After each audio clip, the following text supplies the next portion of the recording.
Hello chickies, welcome to the Fully Booked Penguin channel. I am Hannah A. Finch, and today I am going to be releasing the video recording of my author event for the publication of my debut novel, Sorrow's Blade.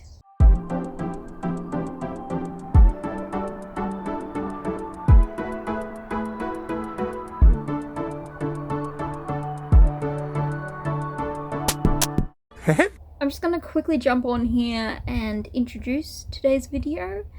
So I did my author event and it went so well. I had so much fun. We had a nice group, a nice size group that wasn't too many that I got overly nervous. I did get nervous, I did forget to breathe, but thankfully it wasn't noticeable. I thought it was noticeable, but I don't think it is. I did go completely off script though. I had a little script ready to go to keep me, on track. Ignored it pretty much. I chose looking at people over looking at my script. So I feel I was more engaging, but who knows. So yes, went completely off script. Some bits were better than others. I could have done better, but overall it was fun and I said everything I needed to say, I think. And really it was just introducing myself and my book. And it was really fun. There were a couple of writers in there, so I got to talk about writing stuff, which is very exciting. And yeah. So in the video, I am off to the side. There's little bits I've cut out, which was just dead air. Or me deciding I needed to breathe or exhale, as the case may be. But otherwise, I'm gonna let myself speak. And I've put the slides up on screen because I forgot to do it on the day. But I have the slides, so we're gonna put it on screen. Hopefully you enjoy. And yeah, later in the video, I do a Q&A. So I'll have that in, but I'll check in quickly before the Q&A to give you some info. Alright, I'm going to use a microphone because I might get tired, my voice won't carry, so hopefully this works. I'm not a public speaker, so if I get nervous and drop over and faint, don't worry, I'll come around. I'd like to thank the library for putting this on, and my team, my friends and family who helped set up and help prepare for today. So, I am Hannah A. Finch. It's my pen name, and I've grown up in rural Victoria pretty much my whole life. I have 4 brothers. People say that might have been a bit of a hassle or a pain. I never found in my youth that there was too much trouble. Only when they got a bit older, then they gave me a bit of trouble. But we always played as kids. So Mum, sorry, I've got to remember to breathe.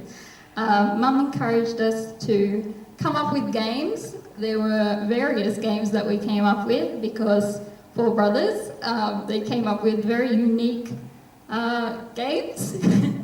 All our friends always laugh because it's out there and wacky. So we were encouraged to have our imaginations and read.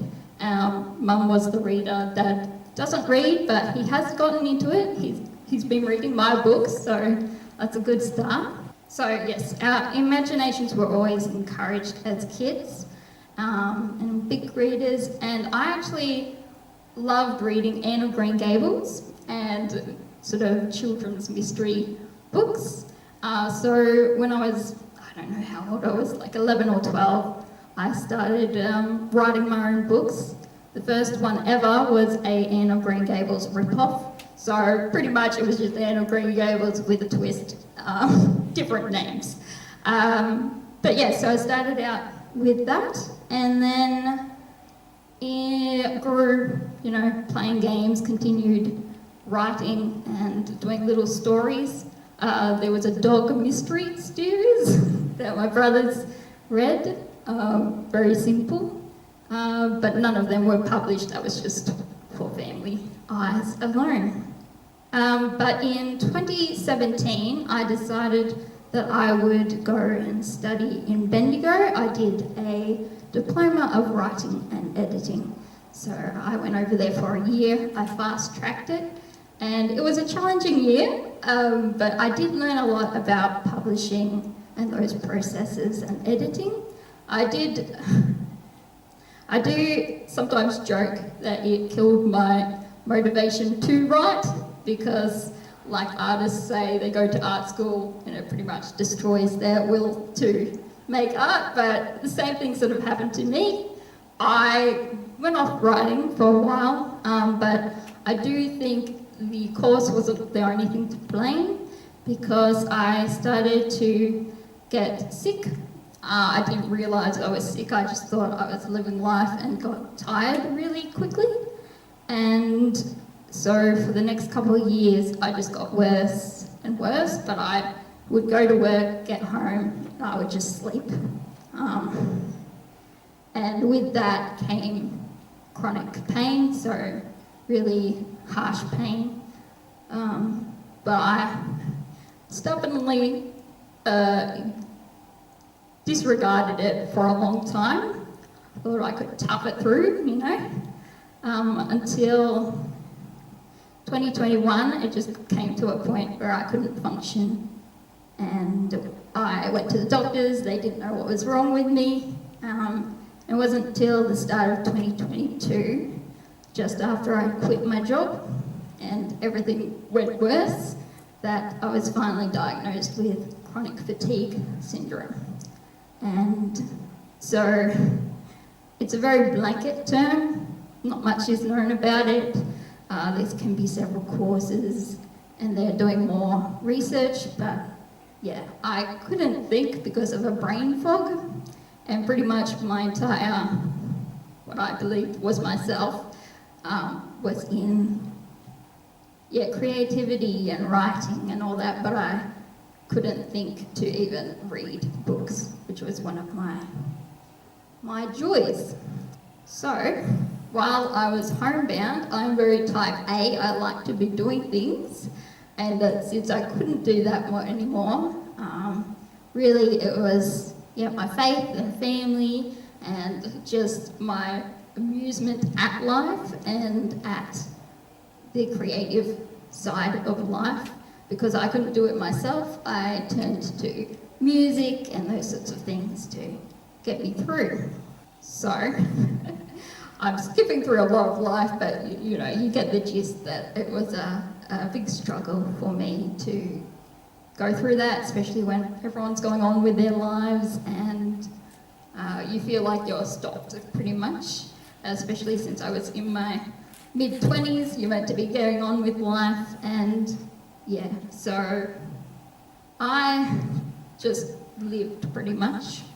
And it wasn't until 2024 where in small doses I decided I got to do something, and so I started on my first draft of a book I'd been working on since I was 15 or something. And so then in 2025 I finished that draft, got into all the editing side of things and publishing prep, ready for this year. So that brings us to the fun part, which is Umbra Lance and the Sorrow's Blade book. So, when I was younger, I made a superhero series called The Supers, and it followed some parents telling their kids about their imaginations as a child, and then that imagining world turned out to be real, and they transported to that world and had tons of adventures. However, I came up with a side story for that series, and it was meant to be very short, very sweet, just because I had a favourite side character and I wanted to tell more about that character's, story. However, it grew and it got longer, and very quickly it became a full-length novel idea. Keep in mind, this was in my teenage years, so as my writing skills developed and my own maturity, this story changed with it. And so it changed from a magical world into a non-magic one, and yeah, the rest is turned into Umbra Lance, so it was a brand new series from this initial superhero idea. It is a standalone, I call it. So the story you get in this, it is complete by the end of the book. You get that full story, but the world isn't finished. As a reader, I like investing in a world, not necessarily in one story over 3, 4, 5 plus books. And I hate cliffhangers at the end of a book. So as a writer, obviously, I think in single stories, so that's encapsulated, but I love having threads to future ones in the same world and all that sort of stuff. And of course, hidden Easter eggs, which you don't find out are Easter eggs until later in the series.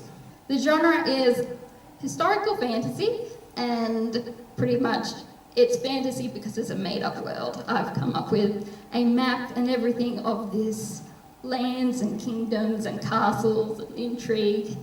In this world, I love found family and humour and lovable side characters, which sometimes take over the story and become a future story. Some of the characters in this book go on to be main characters in the next books. So that's something you can sort of look out for in future Easter eggs and stuff like that. And so that brings us to our main character, Aja. So as I said, this book was originally there to highlight another side character called Captain Ray, and this girl was sort of there to help with that story because he is a captain on a ship, so part of her journey takes part on the sea. So Aja is an orphan and an immigrant, so she came from an island country called Alcadaza, and she travels east when she's 15 on a ship. However, we skip to 6 years later, and so we join her when she's a bit of a lone wolf, and she is a thief as a living. However, she is hired to assassinate the king of the country she's emigrated to, which is Albania. She has certain ties that gets revealed throughout the story to the area and people within the castle, and you discover it's not just for gold that she sets out, but a personal vendetta. I think with this character, I found her an interesting place to begin for me, because she doesn't make the best moral decisions. She's not exactly morally right at times. She has things she has been running from, so in order to flee from that, she makes certain discoveries. And her goals aren't necessarily right. I think her character came from this yearning for family, and so during this wish for family, she would put herself last. If she can do something that helps her family, or in her mind is the right decision for her loved ones, then she will destroy herself in the process. But however, at this point in the story, she's decided she has had enough. She wants to do something for herself, and so she wants to take back some of that power into her own hands.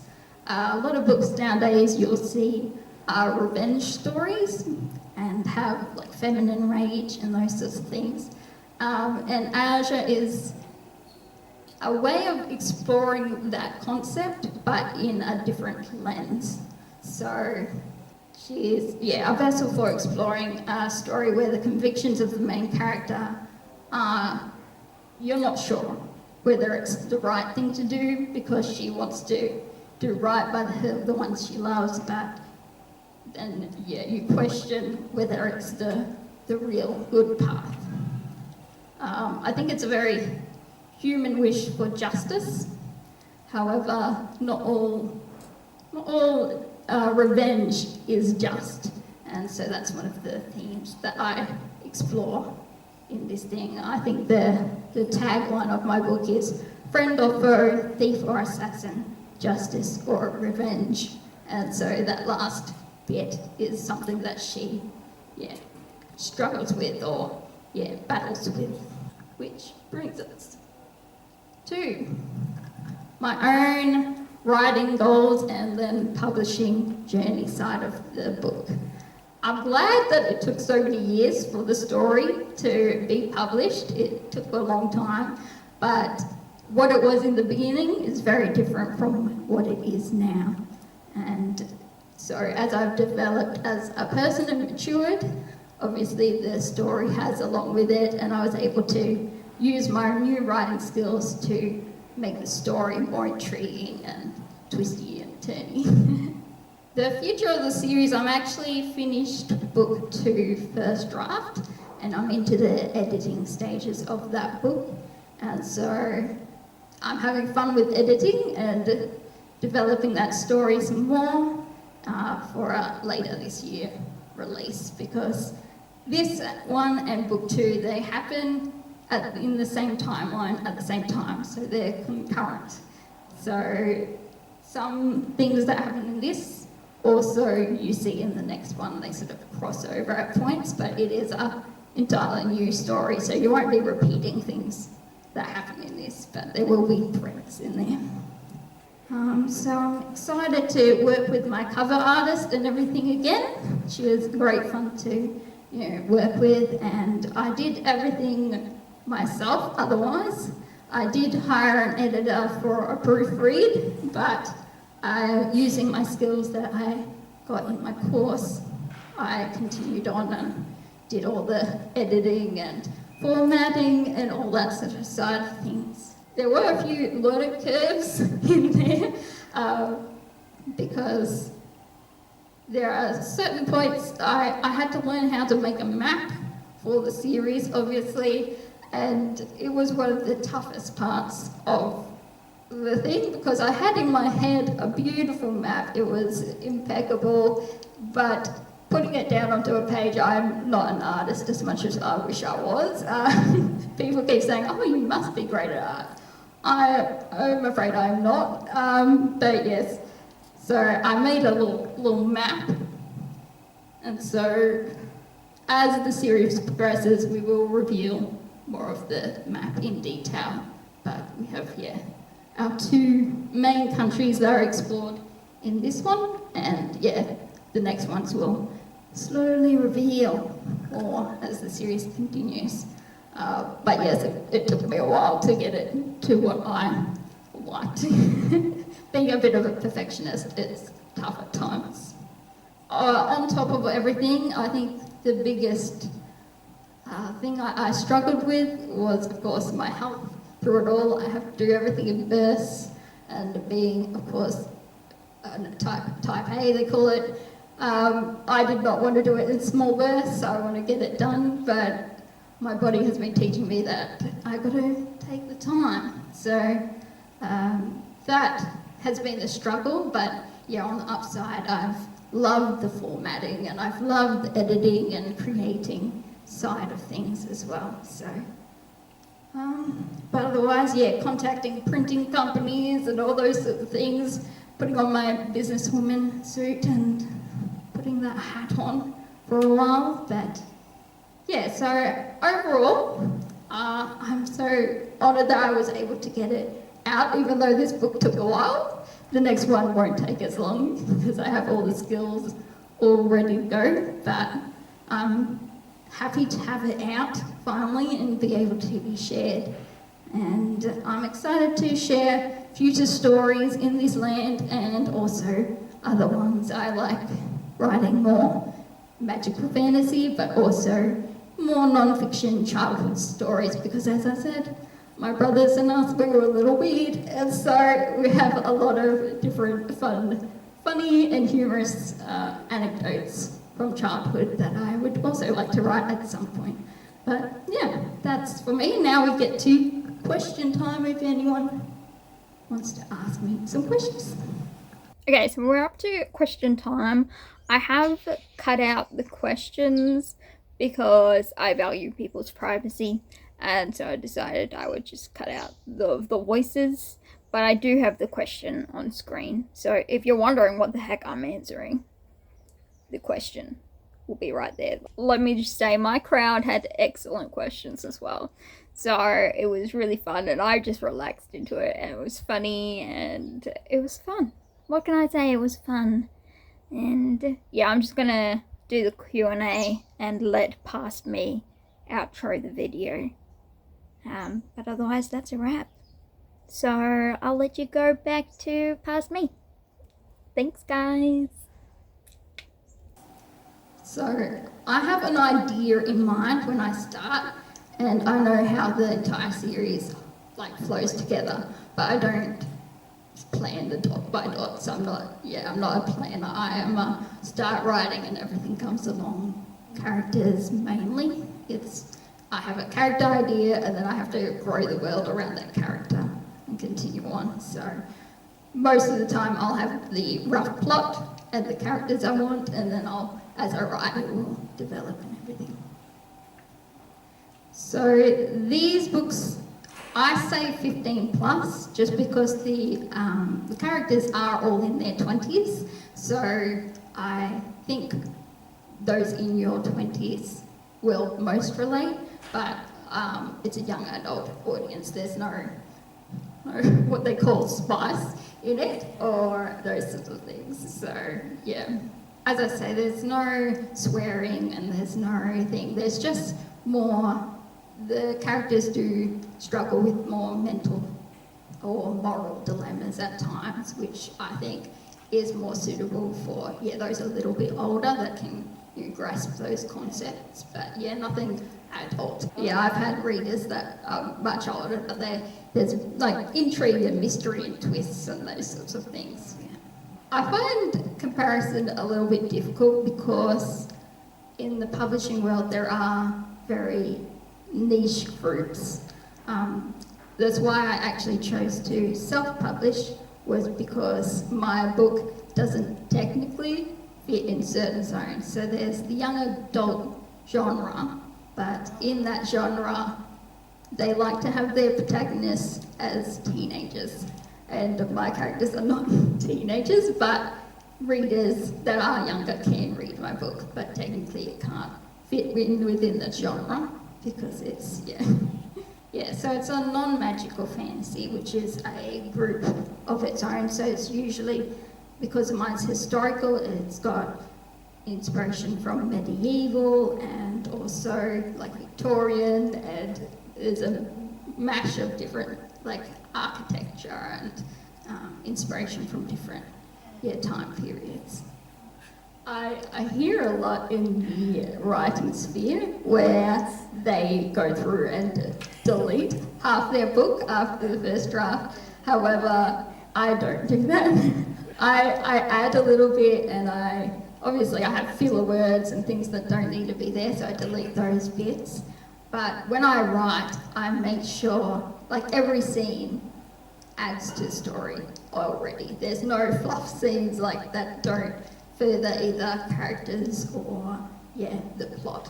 So I find that nothing really needs to be removed for those reasons, and that's usually what people remove big chunks for, is that they fangirl over their own stuff and put in scenes and stuff. So that,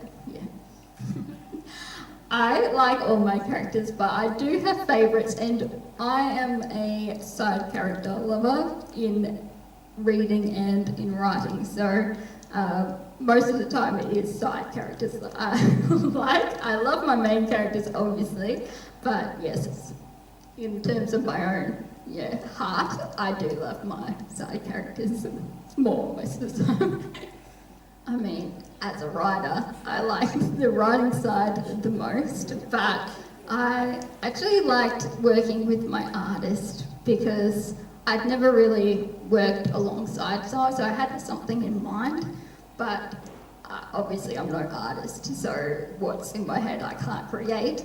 So I actually was more a collaborative process with my artist. So it was fun to see her stuff, and she's got an architecture degree, so she was having fun with the architecture.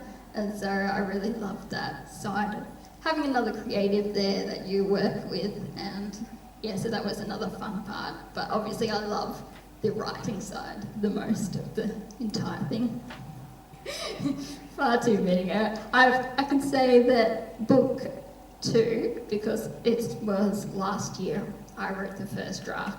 So it took me 7 months, but that was a chapter a week I set myself. So over that time I would just do a little bit each day, or I'd binge write a chapter, and sometimes I did more than one chapter, but that was sort of my goal, was a chapter a week. And then, yeah, obviously. So that was a 7-month period for the first draft. Yes, so I have a Excel sheet.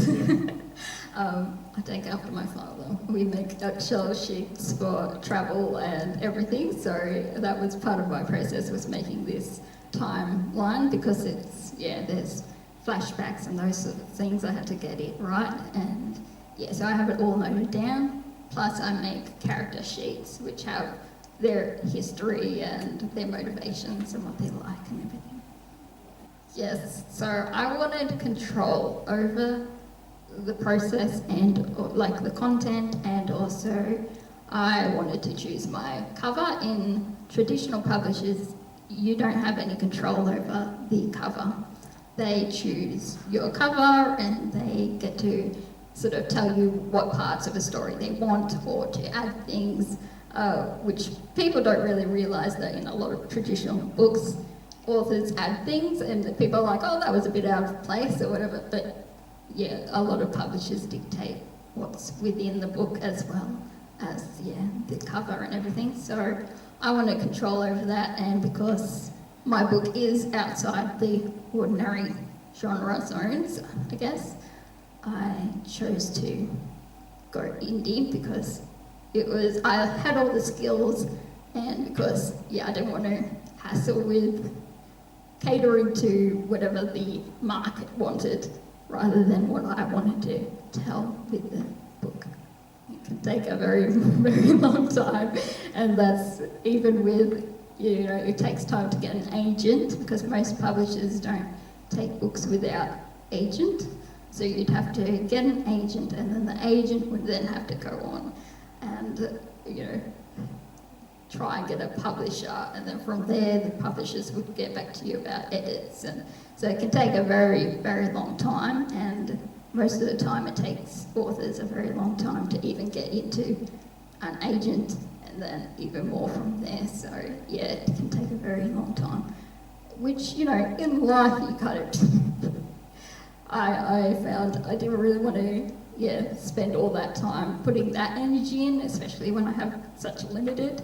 I would rather put the energy into something I could see immediately and, yeah, publish it myself. So it's on Amazon Kindle, and they print it as well. I've also got it on Amazon's competition, so Kobo, and then I've printed through a printer that does worldwide distribution, so it goes into Barnes and Noble and any bookshop you can ask for it. And then, yeah, I've been doing my own marketing. I don't especially love marketing, but I do my little bits and pieces. And then I have my marketing team, which is my best friends, and my dad, and so they've been marketing it for me, because I'm like, no, I'm going to do what I can, and then, yeah, leave the rest up to the book to sell itself, pretty much. I haven't, my friends have.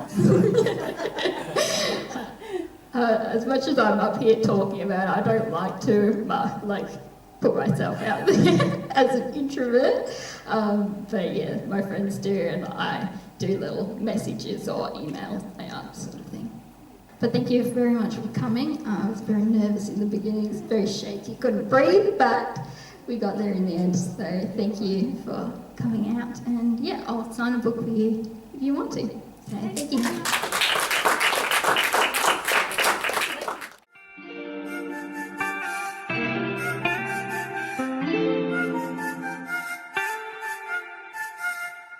ATINYログ